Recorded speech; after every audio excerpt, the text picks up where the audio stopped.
오늘 성전에 올라가는 노래의 마지막 시편입니다. 1절 보라, 밤에 여호와의 성전에 서 있는 여호와의 종들아, 여호와를 송축하라. 여호와의 성전에 서 있는 여호와의 모든 종들에게 밤에 여호와를 송축하라고 합니다. 여기 밤에는 두 가지 뜻이 있습니다. 먼저는 자연적 현상으로서의 해가 지고 난 어두운 밤입니다.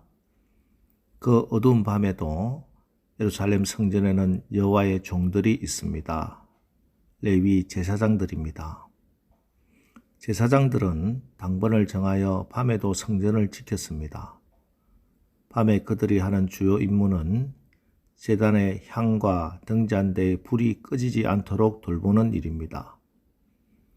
그들은 남들이 다 쉬고 잠자는 밤에도 순번을 정해서 등잔대에 불이 꺼지지 않도록 지켜야만 했습니다.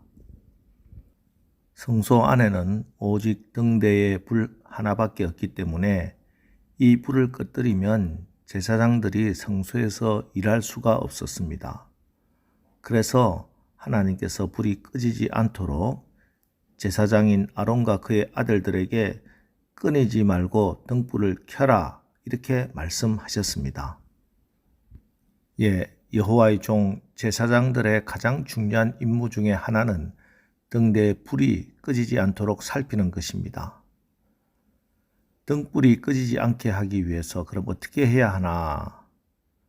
이 등대의 불은 등대 끝에는 7개의 잔이 있어서 여기에 올리브 기름을 붓고 심지를 연결해서 불이 붙어 있습니다. 그래서 등대의 불이 꺼지지 않으려면 무엇보다도 등잔에 기름이 마르지 않도록 수시로 기름을 공급해 주어야 하고 심지를 잘라 주어야 합니다.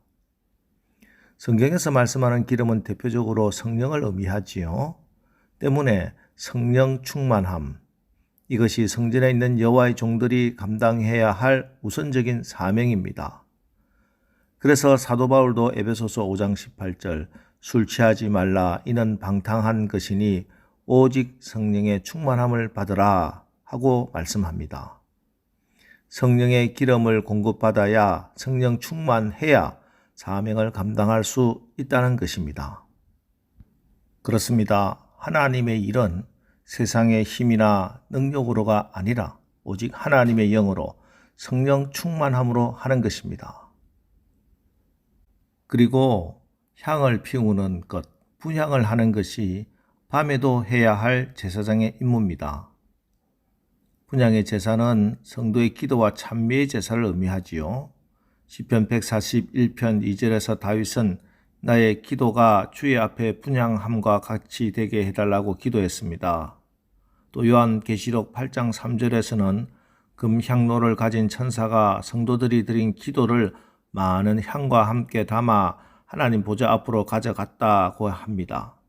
또 히브리서 13장 15절에는 우리가 예수로 말미암아 항상 찬미의 제사를 하나님께 드리자 하는 말씀이 나옵니다.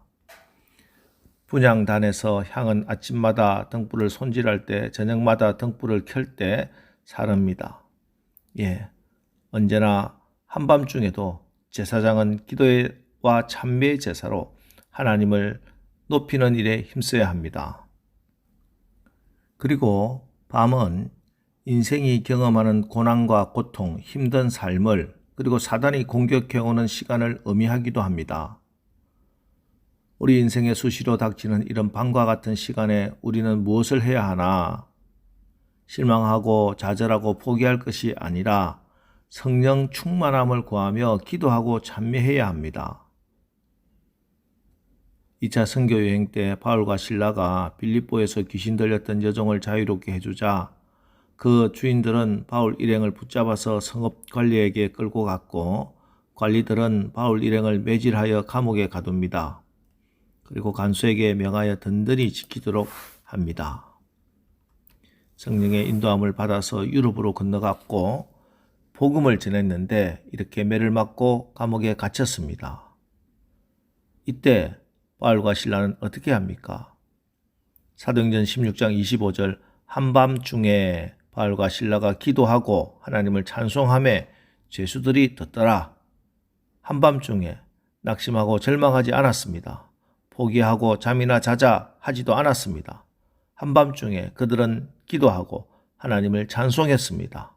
다른 모든 사람들이 다 듣도록 힘차게 찬송했습니다. 그랬더니 사도행전 16장 26절, 이에 갑자기 큰 지진이 나서 옥토가 움직이고 문이 곧 다 열리며 모든 사람의 매인 것이 다 벗어진지라.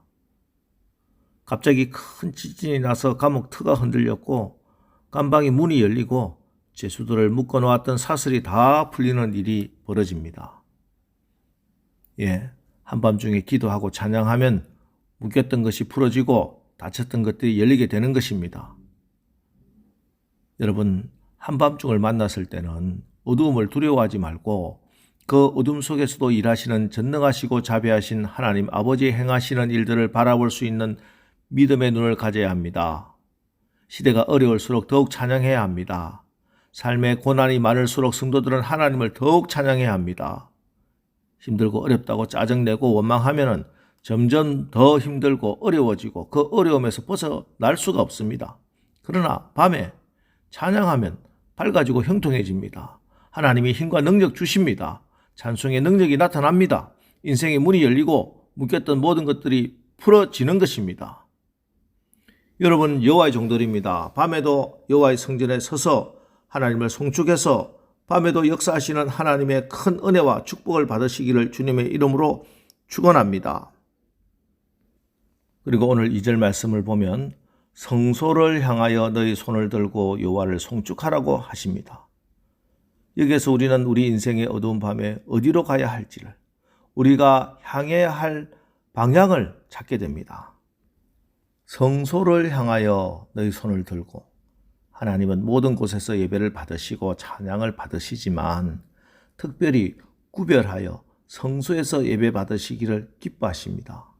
가능하면 시간과 공간을 구별하여 예배하는 것이 좋습니다. 이 성전에서 예배와 말씀과 기도와 찬송으로 하나님을 기쁘게 해드리고 찬양해야 합니다. 요한복음 4장 23절입니다. 아버지께 참되게 예배하는 자들은 영과 진리로 예배할 때가 오나니 곧 이때라. 아버지께서는 자기에게 이렇게 예배하는 자들을 찾으시느니라. 보십시오. 성경에서 하나님께서 친히 찾으시는 사람이 나옵니다. 누구를 찾는다고 하십니까? 예배하는 사람을 찾는다고 말씀하는 겁니다. 이 말은 바꾸어 말해서 하나님이 찾고 찾아야 할 만큼 그렇게 참된 예배자 그렇게 많지 않다는 겁니다. 여러분, 저와 여러분이 이러한 하나님께 영과 진리로 예배하는 참된 예배자가 되기를 바랍니다. 비록 우리의 인생의 어두운 밤이라 할지라도 더욱 하나님의 집 이 교회에서 참된 예배자로 승리하시길 주님의 이름으로 축원합니다. 이렇게 여러분이 인생의 어두운 밤을 지날 때라도 이렇게 참된 예배자가 되어 성전에 나와 하나님을 찾을 때, 하나님께 기도하고 찬양할 때 하나님께서 여러분을 어떻게 하시겠습니까? 3절, 천지를 지으신 여호와께서 시온에서 내게 복을 주실지어다. 우리 하나님은 여러분에게 복 주시기를 원하시는 좋으신 아버지십니다. 그래서 여러분을 예배 자리로 이 성전으로 부르시는 겁니다. 하나님의 복은 언제나 시온에서 내려옵니다. 하나님의 성전이 있는 예루살렘에서 내려오는 겁니다. 지금 여러분이 앉으신 바로 그 자리가 하나님 아버지께서 만세전부터 여러분을 위해 예배하신 복을 주시기 위한 자리이심을 믿으시기 바랍니다. 이 시간 이곳에서 하나님께서 교회를 통해 주시는 놀라운 복을 내려주시는 것입니다. 이 복이 우리 교회와 여러분 가정에 자손만대까지 이어지시기를 주님의 이름으로 축원합니다. 기도하겠습니다. 하나님, 우리의 몸이 거룩한 성령께서 거하시는 성전인 것 분명히 깨닫게 하옵소서. 우리의 인생 가운데 언제나 성령의 기름 부으심이 끊어지지 않도록 하시고 기도의 향, 찬양의 향기가 우리 교회와 우리 가정에 늘 가득 차게 하옵소서. 하나님, 우리가 이 세상 살아가면서 수많은 어려움을 당하는 밤에도 우리가 불평, 불만하지 않게 하시고 우리의 입술로 주님을 찬양하게 하옵소서. 인생의 밤에 하나님 찬양하여 큰 은혜와 축복을 받게 하옵소서. 우리의 인생의 어두운 밤이라 할지라도 더욱더 하나님의 집 이 교회에서 참된 예배자로 승리하여 하나님께서 교회를 통해 주시는 놀라운 복을 자손만대까지 받아 누리게 하여 주옵소서. 예수님의 이름으로 기도합니다. 아멘.